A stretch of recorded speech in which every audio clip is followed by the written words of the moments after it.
আসসালামু আলাইকুম। সংবাদে আপনাদের সবাইকে স্বাগত জানাচ্ছি। আমি ফিরোজ তোহা। শুরুতেই সংবাদ শিরোনাম। বাংলাদেশের সর্বশেষ গুরুত্বপূর্ণ আপডেট সংবাদে আপনাকে স্বাগত। শুরুতেই সংবাদ শিরোনাম, পরে বিস্তারিত। শুরুতেই জানাবো, আওয়ামী লীগ বিএনপির দফায় দফায় সংঘর্ষ, আহত ৫। নাটোরের সিংড়ায় আওয়ামী লীগ বিএনপির দফায় দফায় সংঘর্ষের ঘটনা ঘটেছে। এতে অন্তত ৫ জন গুরুতর আহত হয়েছেন। তাদের মধ্যে ৩ জনের অবস্থা আশঙ্কাজনক। তাদেরকে উন্নত চিকিৎসার জন্য বগুড়া শহীদ জিয়াউর রহমান মেডিকেল কলেজ ও রাজশাহী মেডিকেল কলেজ হাসপাতালে পাঠানো হয়েছে। এরপর জানাবো, ছিনতাইকারী এবং ডাকাতসহ ১০ জনকে গ্রেপ্তার করেছে মোহাম্মদপুর থানা পুলিশ। রাজধানীর মোহাম্মদপুর থানাধীন বিভিন্ন এলাকায় অপারেশন ডেভিল হান্টের অংশ হিসেবে অভিযান পরিচালনা করে ছিনতাইকারী, ডাকাতসহ বিভিন্ন অপরাধে জড়িত ১০ জনকে গ্রেপ্তার করেছে ডিএমপির মোহাম্মদপুর থানা পুলিশ। এদিকে ডিজিএফআইয়ের সাবেক প্রধান সাইফুল আলমের বাসা থেকে কোটি কোটি টাকা উদ্ধার। প্রতিরক্ষা গোয়েন্দা মহাপরিদর্শক ডিজিএফআইয়ের সাবেক অবসরপ্রাপ্ত লেফটেন্যান্ট জেনারেল সাইফুল আলমের বাসা থেকে ২ কোটি ৪৫ লক্ষ টাকা জব্দ করেছে দুর্নীতি দমন কমিশন দুদক। আজ রাজধানীর সেগুনবাগিচায় দুদকের কার্যালয়ে সংস্থাটির মহাপরিচালক আক্তার হোসেন এই তথ্য জানিয়েছেন। এবারে জানাবো, মুক্তিযোদ্ধার নাতি সেজে পুলিশের চাকরি নিয়েছেন স্বেচ্ছায় অবসরও। ব্রাহ্মণবাড়িয়ায় মুক্তিযোদ্ধার নাতি পরিচয়ে ভুয়া সনদ ব্যবহার করে চাকরি নিয়েছিলেন পুলিশের কনস্টেবল পদে। দীর্ঘ ১২ বছর পর তদন্তে তার প্রতারণার বিষয়টি উদ্ঘাটিত হওয়ার পর মোহাম্মদ শেখ সুমন নামে ওই পুলিশ সদস্যকে গ্রেপ্তার করা হয়েছে। আজ আখাউড়া ইমিগ্রেশন চেকপোস্ট দিয়ে ভারতে পালিয়ে যাবার সময় তাকে গ্রেপ্তার করা হয়। এদিকে আইনশৃঙ্খলা উন্নয়নে যেসব সিদ্ধান্ত নিল স্বরাষ্ট্র মন্ত্রণালয়। রাজধানী ঢাকাসহ দেশে আইনশৃঙ্খলা পরিস্থিতি উন্নয়নে একাধিক সিদ্ধান্ত নিয়েছে স্বরাষ্ট্র মন্ত্রণালয়। একই সঙ্গে এসব সিদ্ধান্ত বাস্তবায়নে মন্ত্রণালয়ের পক্ষ থেকে নিয়মিত মনিটরিং করা হচ্ছে বলে জানিয়েছেন স্বরাষ্ট্র মন্ত্রণালয়ে। রোববার ২ মার্চ স্বরাষ্ট্র মন্ত্রণালয়ের জনসংযোগ বিভাগ থেকে এক বিজ্ঞপ্তিতে সব তথ্য জানানো হয়েছে। দেশের আইনশৃঙ্খলা পরিস্থিতির উন্নয়নে স্বরাষ্ট্র মন্ত্রণালয় কর্তৃক গৃহীত গুরুত্বপূর্ণ কয়েকটি বিষয় রয়েছে। এর মধ্যে চিহ্নিত অপরাধী, সন্ত্রাসী, মাদক চোরাচালানকারীদেরকে গ্রেপ্তার করা, পুলিশের বিভিন্ন আইনশৃঙ্খলা বাহিনীর মনোবল বাড়ানো, পুলিশের বিভিন্ন ইউনিটের প্রধান, সেনাবাহিনী প্রধানদের মাঠ পর্যায়ে থাকতে হবে। ৪. রাজধানীর গুরুত্বপূর্ণ পয়েন্টে তল্লাশি করতে হবে। ৫. রাজধানীর গুরুত্বপূর্ণ সড়কে নিয়মিত তল্লাশি করতে হবে। এবং সর্বশেষ জানাবো, অলাভজনক এবং কার্যক্রমহীন ৪ স্থলবন্দর বন্ধের সুপারিশ। নৌপরিবহন মন্ত্রণালয়ের আওতাধীন বাংলাদেশ স্থলবন্দর কর্তৃপক্ষের ৩টি অলাভজনক কার্যক্রমহীন স্থলবন্দর সম্পূর্ণ বন্ধ এবং একটি স্থলবন্দরের অপারেশনাল কার্যক্রম বন্ধের সুপারিশ করা হয়েছে। বাংলাদেশ স্থলবন্দর কর্তৃপক্ষের ৮টি স্থলবন্দরের কার্যকর অকার্যকর বিষয়ে মন্ত্রণালয় কর্তৃক গঠিত যাচাই কমিটি এই সুপারিশ করেছে। প্রিয় দর্শক, এতক্ষণ শুনছিলেন সংবাদ শিরোনাম, এবারে বিস্তারিত। তবে তার আগে বন্ধুরা, অনুরোধ থাকবে সংবাদটিতে একটি লাইক দিন। এই চ্যানেলে আপনি নতুন হয়ে থাকলে আমাদের সংবাদটি দেখতে দেখতে চ্যানেলটি সাবস্ক্রাইব করে রাখুন। কমেন্ট করে বন্ধুরা আপনার মূল্যবান মতামত জানিয়ে দিন আপনি বিশ্বের কোন দেশ থেকে বা বাংলাদেশের কোন স্থান থেকে আমাদের সংবাদটি দেখছেন এবং শুনছেন। এবারে বিস্তারিত। আওয়ামী লীগ বিএনপি দফায় দফায় সংঘর্ষ, আহত ৫। নাটোরের সিংড়ায় আওয়ামী লীগ বিএনপির দফায় দফায় সংঘর্ষের ঘটনা ঘটেছে। এতে অন্তত ৫ জন গুরুতর আহত হয়েছে। তাদের মধ্যে ৩ জনের অবস্থা আশঙ্কাজনক। তাদেরকে উন্নত চিকিৎসার জন্য বগুড়া শহীদ জিয়াউর রহমান মেডিকেল কলেজ হাসপাতাল এবং রাজশাহী মেডিকেল কলেজ হাসপাতালে পাঠানো হয়েছে। আজ উপজেলার ১৪গ্রাম ইউনিয়নের কান্তননগর গ্রামে ঘটনা ঘটে। আহতদের মধ্যে ইউনুস ৪০, মাসুদ রানা ৩৫ কে শহীদ জিয়াউর রহমান মেডিকেল কলেজ হাসপাতাল এবং সাইবার ৪২ কে রাজশাহী মেডিকেল কলেজ হাসপাতালে ভর্তি করা হয়েছে। স্থানীয় এবং পুলিশ জানিয়েছে, পূর্ব বিরোধের জের ধরে ১৪গ্রামের কান্তপুর গ্রামে আওয়ামী লীগ ও বিএনপির মধ্যে সংঘর্ষের ঘটনা ঘটে। সন্ধ্যা থেকে রাত ১০টা পর্যন্ত দফায় দফায় বেশ কয়েকবার সংঘর্ষের ঘটনা ঘটে। এ সময় একটি দোকানে লুটপাটের ঘটনা ঘটে। পরে পুলিশ গিয়ে পরিস্থিতি নিয়ন্ত্রণে আনে। সিংড়া থানার ভারপ্রাপ্ত কর্মকর্তা ওসি তদন্ত রফিকুল ইসলাম জানান, ঘটনার সংবাদ পেয়ে পুলিশ ঘটনাস্থলে গিয়ে পরিস্থিতি নিয়ন্ত্রণে আনে।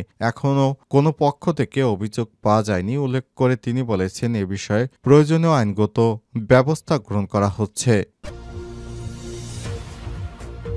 ছিনতাইকারী এবং ডাকাতসহ ১০ জনকে গ্রেপ্তার করেছে মোহাম্মদপুর থানা পুলিশ। রাজধানীর মোহাম্মদপুর থানাধীন বিভিন্ন এলাকায় অপারেশন ডেভিল হান্টের অংশ হিসেবে অভিযান পরিচালনা করে ছিনতাইকারী ও ডাকাতসহ বিভিন্ন অপরাধে জড়িত ১০ জনকে গ্রেপ্তার করেছে ডিএমপির মোহাম্মদপুর থানা পুলিশ। গ্রেপ্তারকৃত ব্যক্তিরা হলেন বশির ৪৭, কাশেম ২৩, শানুজ ২২, আলমগীর ৩৪, রহমত আলী ২৫, মনির ২০, ইমরান ৩৪, শুভ ২২, রাকিব ২০ ও বাদল ৩২। মোহাম্মদপুর থানা সূত্র থেকে জানা গেছে, শনিবার ১ মার্চ মোহাম্মদপুর থানাধীন বিভিন্ন অপরাধ প্রবণ এলাকায় অপারেশন ডেভিল হান্টের অংশ হিসেবে অভিযান পরিচালনা করে বিভিন্ন অপরাধে জড়িত ১০ জনকে গ্রেপ্তার করা হয়েছে। গ্রেপ্তারকৃতদের মধ্যে রয়েছেন চিহ্নিত মাদক কারবারি, সচিব ছিনতাইকারী, ডাকাত, চাঁদাবাজ, পরোয়ানাভুক্ত আসামি, বিভিন্ন অপরাধে জড়িত অপরাধী।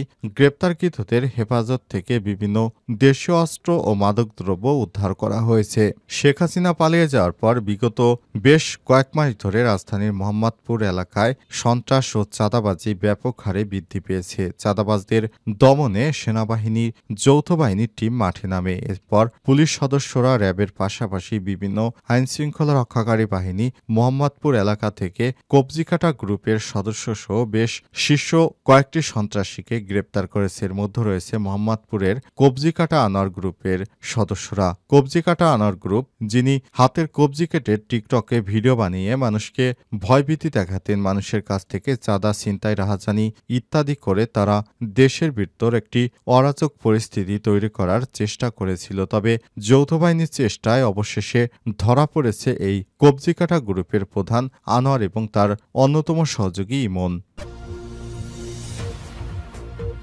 ডিজিএফআইয়ের সাবেক প্রধান সাইফুল আলমের বাসা থেকে ২.৫ কোটি টাকা উদ্ধার। প্রতিরক্ষা গোয়েন্দা মহাপরিদপ্তর ডিজিএফআইয়ের সাবেক প্রধান অবসরপ্রাপ্ত লেফটেন্যান্ট জেনারেল সাইফুল আলমের বাসা থেকে ২ কোটি ৪৫ লক্ষ টাকা জব্দ করেছে দুর্নীতি দমন কমিশন দুদক। রোববার ২ মার্চ রাজধানীর সেগুনবাগিচা এলাকায় দুদকের কার্যালয়ে অবস্থিত সংস্থাটির মহাপরিচালক আক্তার হোসেন এই তথ্য নিশ্চিত করেছেন। তিনি জানান, ডিজিএফআইয়ের সাবেক প্রধান সাইফুল আলমের বিষয়ে দুদক একটি অনুসন্ধান চলছিল।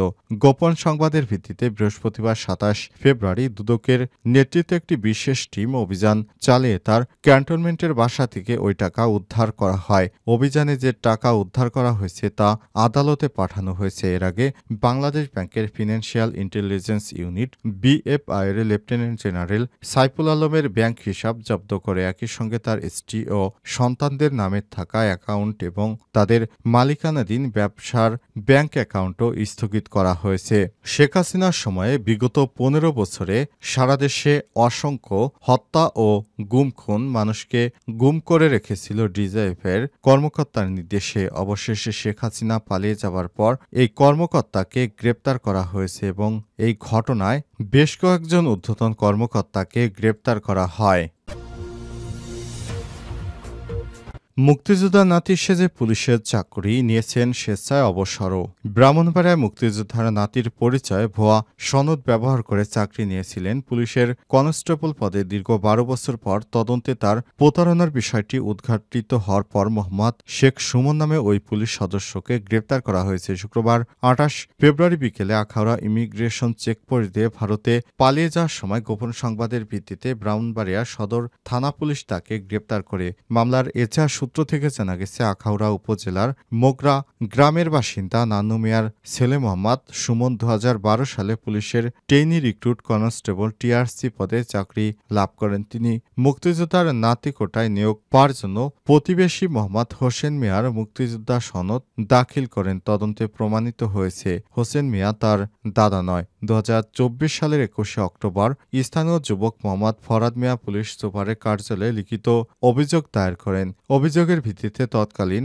কসবা সার্কেলের সহকারী পুলিশ সুপার মোহাম্মদ দেলোয়ার হোসেন বিষয়টি তদন্ত করেন। সাক্ষ্য প্রমাণ পর্যালোচনা শেষে অভিযোগের সত্যতা পাওয়া যায়। প্রকৃতপক্ষে মোহাম্মদ সুমনের দাখিল করা বীর মুক্তিযোদ্ধা মোহাম্মদ হোসেন মিয়া অবসরপ্রাপ্ত সেনা সদস্য, তার দাদা নয়। সুমনের দাদার নাম আলতাফ আলী হোসেন, যিনি বীর মুক্তিযোদ্ধা মুক্তিযোদ্ধা মোহাম্মদ হোসেন মিয়ার নাতি না হয়ে ইচ্ছাকৃতভাবে অন্যের মুক্তিযোদ্ধা সনদ দাখিল করে পুলিশ কনস্টেবল পদে নিয়োগ পেয়ে যাবতীয় বেতন ও রেশন সহ অন্যান্য সরকারি সুযোগ সুবিধা গ্রহণ করেছেন বলে প্রতিবেদনে উল্লেখ করা হয়। কুমিল্লার বুড়িংচং থানার কর্মকর্তা কর্মরত থাকা অবস্থায় থানা কনস্টেবল সুমনের বিরুদ্ধে অভিযোগ তদন্ত চলাকালে গত 1 ডিসেম্বর ব্যক্তিগত পারিবারিক কারণ দেখিয়ে তিনি চাকুরি থেকে অবসর গ্রহণ করেন। এরপর ধরা পড়ার ভয়ে তিনি স্বেচ্ছায় চাকরি থেকে অবসর গ্রহণ করেন। দীর্ঘদিন তিনি দেশের মধ্যে আত্মগোপনে থাকার পর অবশেষে আওয়ামী লীগ সরকার 5ই আগস্ট পালিয়ে যাবার পর তিনি দেশে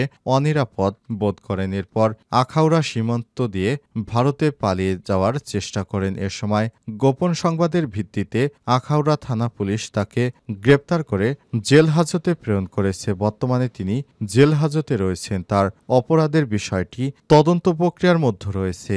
যে কোনো সময় তাকে আবারও কোর্টে তোলা হবে এবং দোষী সাব্যস্ত হওয়ার পর তাকে বিভিন্ন মেয়াদে শাস্তি দিবে আদালত বলে জানা গেছে।